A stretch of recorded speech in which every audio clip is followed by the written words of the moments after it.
Hello, my name is Jason and welcome to Designcast. It's a podcast where I interview a wide range of guests and ask the question, how do you design education? Why is this important?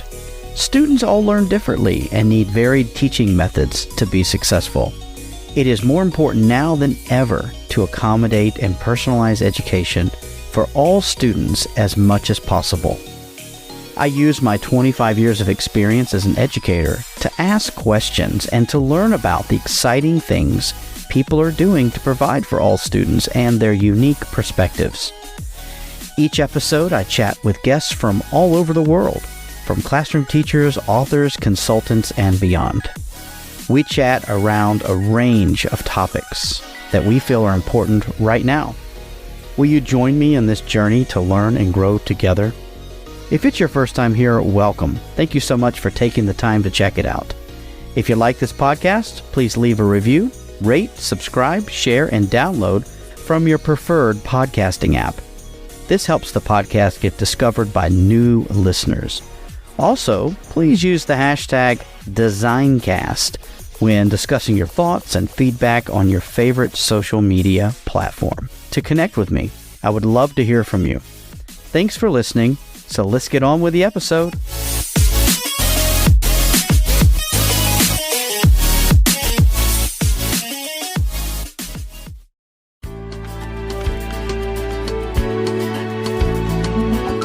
On this episode of Designcast, I had the incredible experience of talking to Dianne Blackburn. Dianne is an independent educational consultant working in international schools globally. She has many years of consultancy experience in pedagogical leadership, change management, and educator training solutions. Dianne has worked extensively with large groups of schools in the Middle East and Europe, supporting their development of inclusive practice through the introduction of Universal Design for Learning, or UDL.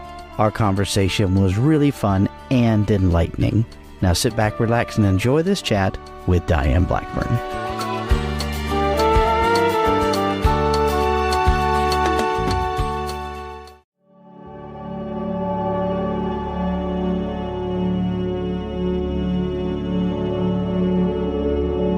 Welcome back to another episode of Designcast, and I am just absolutely over the moon to have Dianne Blackburn with me. Dianne, good morning. How are you? Good morning. Good morning here. How are you? I'm great. Thank you for asking. How are you? I'm good. It's evening here, but that's totally fine. That's par for the course, and I just really appreciate you taking time to talk with me, Dianne. And so, listen, Dianne, do you mind introducing yourself a little bit and talk a little bit about your journey into what you're currently doing now? For sure, yeah. So, hi everyone, my name is Dianne Blackburn. I'm based over in Yorkshire in the UK. I returned here after many years working abroad as an international educator. My background is arts, so I was a visual arts teacher in my former life. It seems a long time ago now that I first started that journey, but yeah, I'm very, very passionate about inquiry-based learning and universal design for learning, inclusive practice. So after many years of teaching and then coming out of teaching, post-Brexit, I have to say, post the Brexit decision, I returned back to my home in Yorkshire, started my own consultancy. So I'd been working for the IB, the International Baccalaureate, for many years.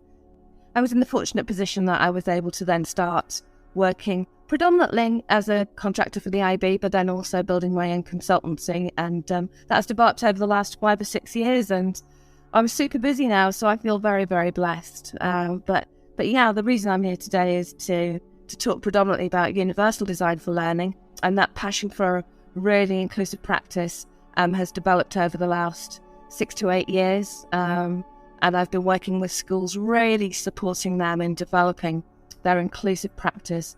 And I discovered UDL as a wonderful way of not only ensuring that inclusive practice is easy to develop for all classroom teachers, but actually, I believe, causes less work, but increased student agency. So for me, it's just it's like this magic wand. It's amazing, amazing.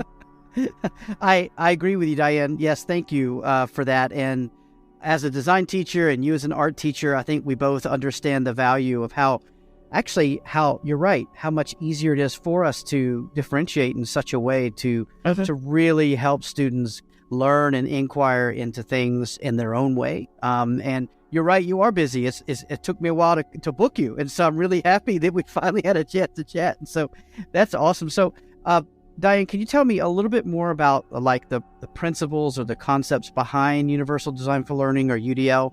Yeah, for sure. So the way that I've approached this with schools is to really think about what their current practice is, what barriers they have within their learning environments, whether they are physical barriers, geographical barriers within the school sort of constructs, students moving from one place to another, or barriers within the learning. Sometimes the barriers can be really thinking about our own context as educators and that of our students. We can actually place barriers there. So that's one of the first things that we explore when I'm working with schools, is how we can identify those barriers and actually remove those, because the majority of times it's really quite a quick fix to be able to remove those barriers. So that's the first piece. We then think about the variability of the learners that we have in our classrooms. And this, of course, can be age dependent, can be culturally dependent. It can be from one day to another, our changing external environments. So those variabilities that students will present themselves with. But also thinking about secondary students, I'm the most familiar with, and I know that and year 8 or year 9 people can go away one day and come back a totally different human being. I think we've all experienced that as educators. But then also thinking about our current environment, where sometimes we're still working in a blended way, blended learning, or we may have completely remote learning, or we're in the classroom and we're actually working with those students. So all of these variables, being really able to consider those and really start to plan for what some of those variables are. So those are the two first pieces. And then what we start to do is look at how we can plan for those learners so that we can actually reach the most difficult to reach learners. So those learners that maybe have ADHD or are gifted and talented, as we would traditionally say, those students are either sides of our scope of approaching learning and teaching practice, and actually thinking about how we can reach those learners. So that's the next thing. And then it's really starting to think about how we might currently differentiate. And what we're doing is differentiating for perhaps those outliers. But really what we can think about with UDL is trying to differentiate and create different practice for all the learners within the classroom. I mean, we talk about this mythical average, and really if we've got a 180 degree protractor and we're looking at that protractor, maybe that top sliver in the middle might be the actual average that we're at. So most learners will have the opportunity through UDL to have choice over their learning and to be able to access the learning that appeals to them the most. Some students might be more comfortable with writing an essay, but actually if we offered them the opportunity to create a rap or a blog or all kinds of different things, then that's one way of allowing that student agency. So it's starting to build that practice as educators, and to offer choice and to offer agency. And that takes some encouragement sometimes as well, because we all know our students, if they know that they can write an essay and get an okay grade with that, then that's the easiest path. Then quite often they will choose that path. So it's all about also building in those creative and critical thinking skills, building in those effective skills as well, so that students build confidence and have agency and can sort of connect with that creative thinking process. And those things all together, for me, are the guiding principles. If we can start to put some of those things into practice, then we're starting to think about a universally designed approach to learning within our classrooms. And I absolutely, completely agree that, I think most teachers understand differentiating for the upper and the lower end of the spectrum, but it's that in the middle. And that's those people that, tend to be not ignored, but they've been fit into a one-size-fit-all type mindset and model. And I completely agree with you. Being able to at least offer the choice so the students do have a little bit of agency, what they can control, makes a huge difference. And I completely agree with you. And And I think it's great, the work that you're promoting and doing. Thank you so much for that. And you mentioned going back to the UK and these kinds of things. What kind of work are you doing? And are you working in state public schools, private schools? What kind of situations are you working in? Oh, well, okay. I could talk for hours about this. I think I'm spinning about 20 different plates in the air at the moment. My workload is really diverse, and I embrace and I really appreciate that. I feel so privileged to have all of these different avenues of working. But I've got some main areas. So within the UK, I work with the NYP community through IB World Schools, but also I'm working with state schools, specifically guiding them through some of the approaches to teaching that we have within the IB, but also outside the IB. So some schools I've been developing independently their approach to inclusive practice through UDL. This is one of the big pieces that I've been doing, and in a very short time, we've had superb success. Those of you who ever worked in a UK context will know that we have this external assessment body that comes in called Ofsted, and they come in and swoop in and check everything out and then give the school a grade. And it's quite a terrifying experience for most educators, because it's very, very judgmental. 2 or 3 of the schools that I've been working with initially have now had their Ofsted inspections. And this is one of the things that sort of has really highlighted to me what a big difference UDL can make. They went into the schools, and I had the head of school sort of texting me saying they're here, and my goodness, they'd noticed UDL. It's incredible, wow. Because they're not, they're generally not seeing this in most state schools. It's not something that they would immediately recognise. But what they'd picked up on was that they could see that there was a diversity of learners within the classroom, that those learners were all engaged in different ways with different materials, and that the supports were there, but the supports were there for all students. So there were learning support specialists within the classroom, but they were going from one student to another. So for me, that means that those students were being fully inclusive in that classroom. We couldn't tell which students were which, and the Ofsted inspectors were kind of like, so where are your inclusive students? Which are they? We can't really see them. And they were blown away by it, which for me was just a wonderful outcome, because what that means for those students is just incredible for their experience within school, their learning journey, but also, of course, importantly, their outcomes. They're achieving much, much higher than they were. They're more engaged. They're in school a lot more when we're talking about state schools. So sometimes that's quite a challenge. That's one example of one thing that I'm doing at the moment. But I am working internationally. So I think I'm at the conference in Adelaide in March for the IB. So I'm traveling now, which is wonderful, getting to work face to face. That's just absolutely lovely. It just warms my heart to hear that, because it evens the field a little bit, and I know that we're looking for equal opportunity, but more about equal access, right? And being able to work in a way so that all students, like you said, feel included, and they start to feel, and if the visitors can't see who those kids are, even better, right? Because now they're included in another way in the community. And so, wow, that's pretty amazing, Dianne. So, Dianne, what got you so interested in UDL and working with UDL? What was the catalyst, or if you always done it, what really sparked your interest and your passion with this? Yeah, I think it stems from working internationally, working in schools that were international private schools that perhaps didn't have the capacity to be fully inclusive and were more exclusive, and actually starting to support those schools in being able to open their doors more and include more learners, supporting EAL, our language learners as well, which, UDL is superb for, but also building in cultural competency as well. There's a huge piece around culture within UDL, and being able to really embrace the diversity of our learners within our classrooms, and having that as a completely inclusive approach. So that's where it stems from, that international experience that I had, where I could see students were just being left by the wayside, or sometimes even having to leave the school, and that was just so heartbreaking for me to see students who are thriving in some areas not being able to then continue their education in a particular organisation with their friends. So that was a challenge for me as an educator, to be able to cope with that. So this is where it came from initially. I had to reflect back a long way there, Jason. That's great. Way back. But that means you've been a champion for a long time.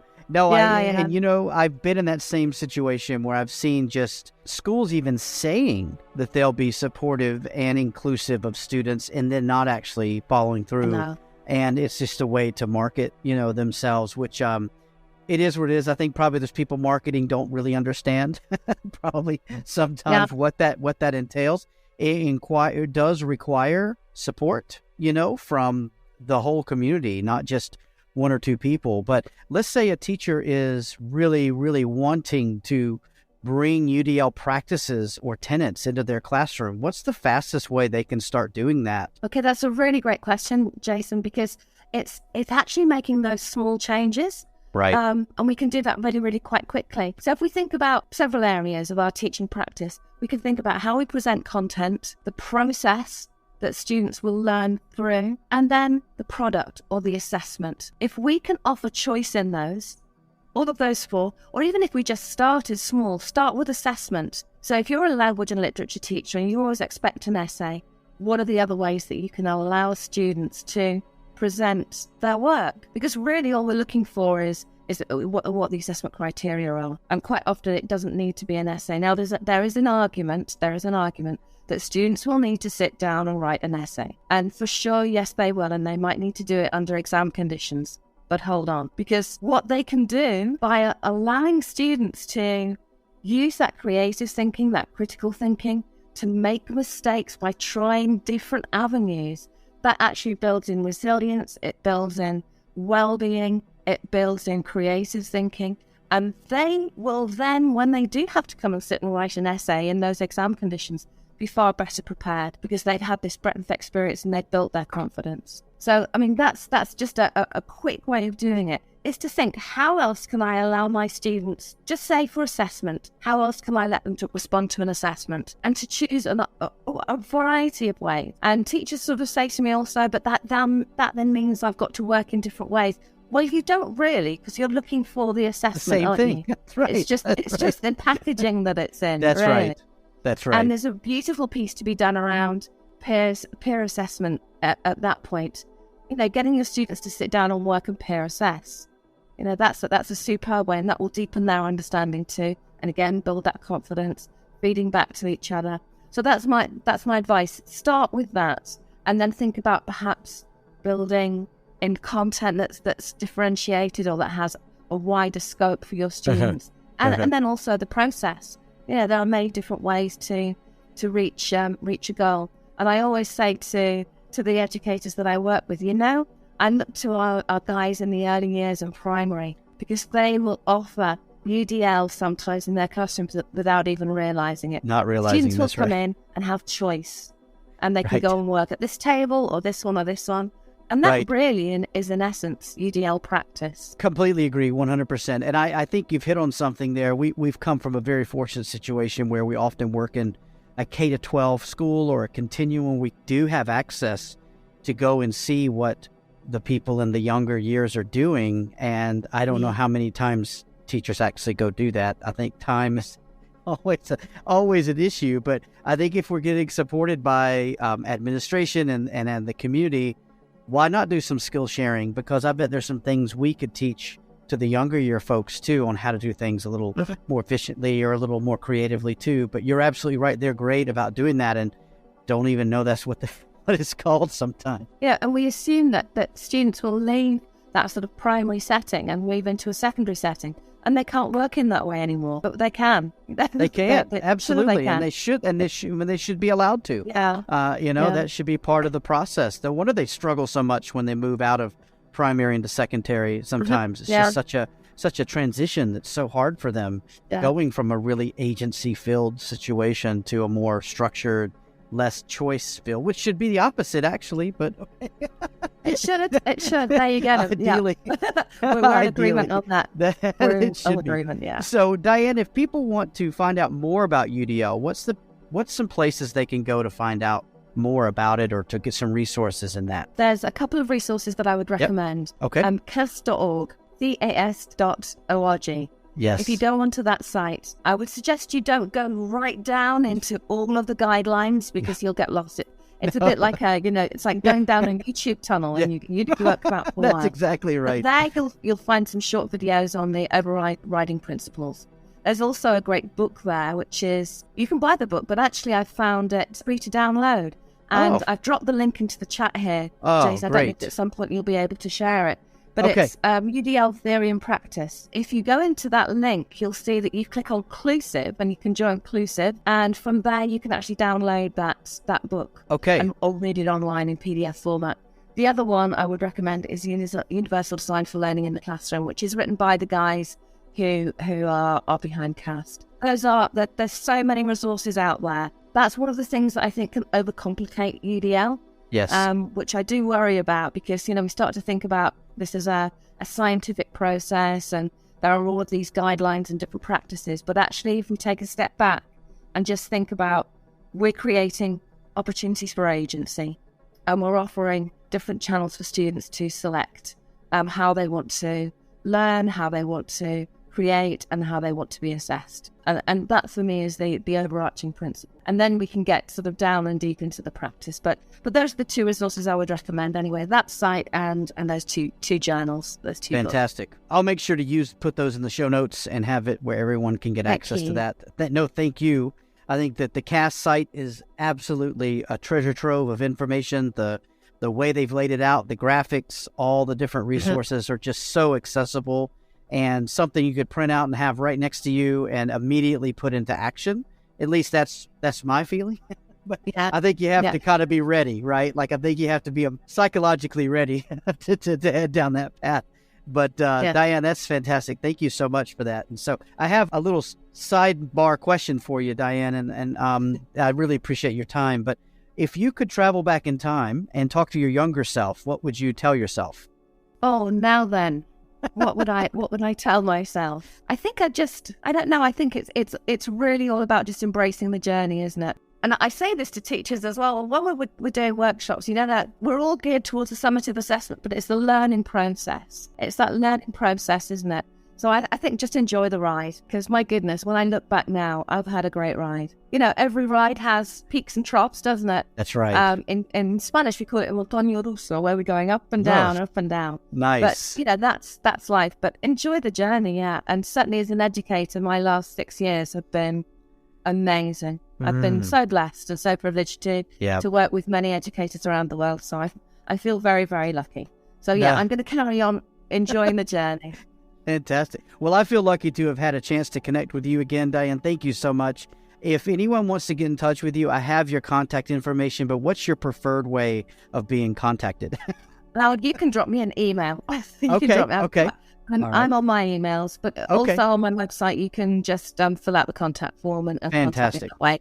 Okay, great. I'll make sure that those are accessible through the show notes. Thank you so much, Dianne. Listen, I know we could talk all day and we could get into strategies and examples and stuff all day long, but I want to be respectful of your time, and here we are in the holiday season. So thank you so much for your time, and you just have really made it very clear to me. So thank you so much. Thank you for inviting me. It's lovely to see you again and to hear from you again, and I look forward to chatting again in the near future. Thank you.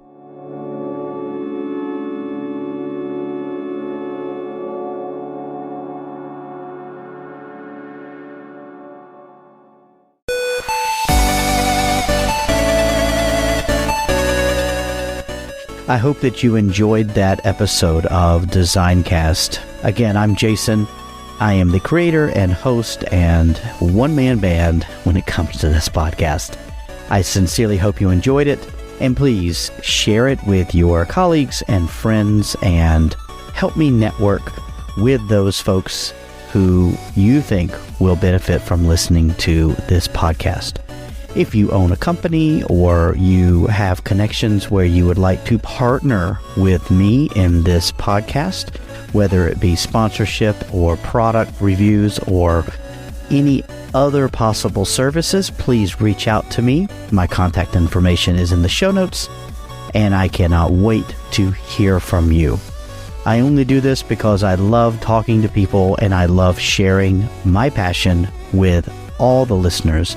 So if you are interested in possibly being a future guest, please reach out and get in touch. I can't wait to hear from you. I really want to hear about how this podcast and its guests are helping you become better or to enrich your lives.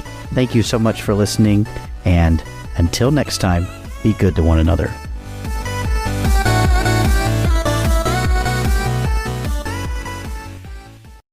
This podcast is a proud member of the Teach Better Podcast Network.